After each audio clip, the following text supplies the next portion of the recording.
Hello everyone, I am Douglas E. Welch and welcome back to another episode of In the Garden for a Gardener's Notebook.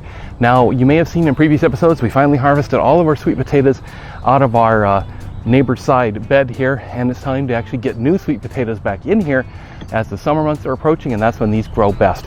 Now you can see, I've laid out here in front of me, these are cuttings that I took from, these are actually fairly old, maybe a year old, that I took and potted up on the potting bench. We've got those all ready to go in.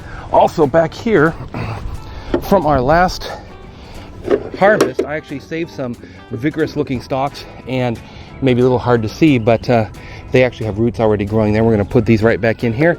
Now this time I'm going to plant them a little more densely and a little less of the bed. We ended up with actually, if it's possible, too many sweet potatoes. Ended up giving them a lot away. Had some go bad in storage. They have to be dried really well in order to store well, and so that caught us off guard a little bit. But I'm going to plant in a kind of triangular pattern, about half or maybe 2/3 of the bed that we planted before. I'm actually going to put a blueberry bush at the end of the bed down there, and maybe some white potatoes in the other third of the bed where we had sweet potatoes before. Now, there's really nothing very special about putting these sweet potatoes in. They're pretty hardy as is long as you get them nicely seated in the soil. They tend to take off. They're very vigorous. This bed is very nice. I turned this over with our little small cultivator from Troy built the other day, and that did a nice job of just refitting the soil. Pull out a few blades of grass here and there. Let's start with our transplants here and see how these are. So that's going to go somewhere else. Here's a nice vigorous one here. We'll just kind of knock him out. And these have been growing on the bench for a long time, so you can see the roots are very well established. Let's see, it's starting this corner maybe here. Let's do our triangle. So we're going to do here, here, here, here, and like that. What do you think? So let's get this down here a little bit.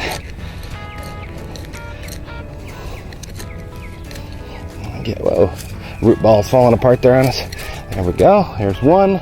And let's say the next one will go up here. And you can see the soaker hose is already installed here. That's how we water these plants, and the kind of outside of this front garden bed, which also has lavender and some other plants in it as well. This is the soaker hose I was talking about in earlier videos. Again, you can see very vigorous roots there. I was talking about other videos about not putting the drought tolerant, the water wise plants on this system, just to make sure they don't get too much water, which can be just as damaging as not enough, especially for plants that are considered water-wise. Now, of course, much like most of you, I reuse potting containers, so these are previously from the nursery or wherever I got them, and I just simply reuse them on my potting bench. So we'll come down here, get the next part of the triangle down here. While sweet potatoes will grow tubers on anywhere along the vine that actually touches soil, I found in the harvesting of these last batch that you get the most vigorous and the largest tubers at the point where you plant the actual slip or cutting. So that's why I'm planting a little more densely this time, so we have more pockets of potatoes as we go. And there we have it. Our sweet potato cuttings are all back in place.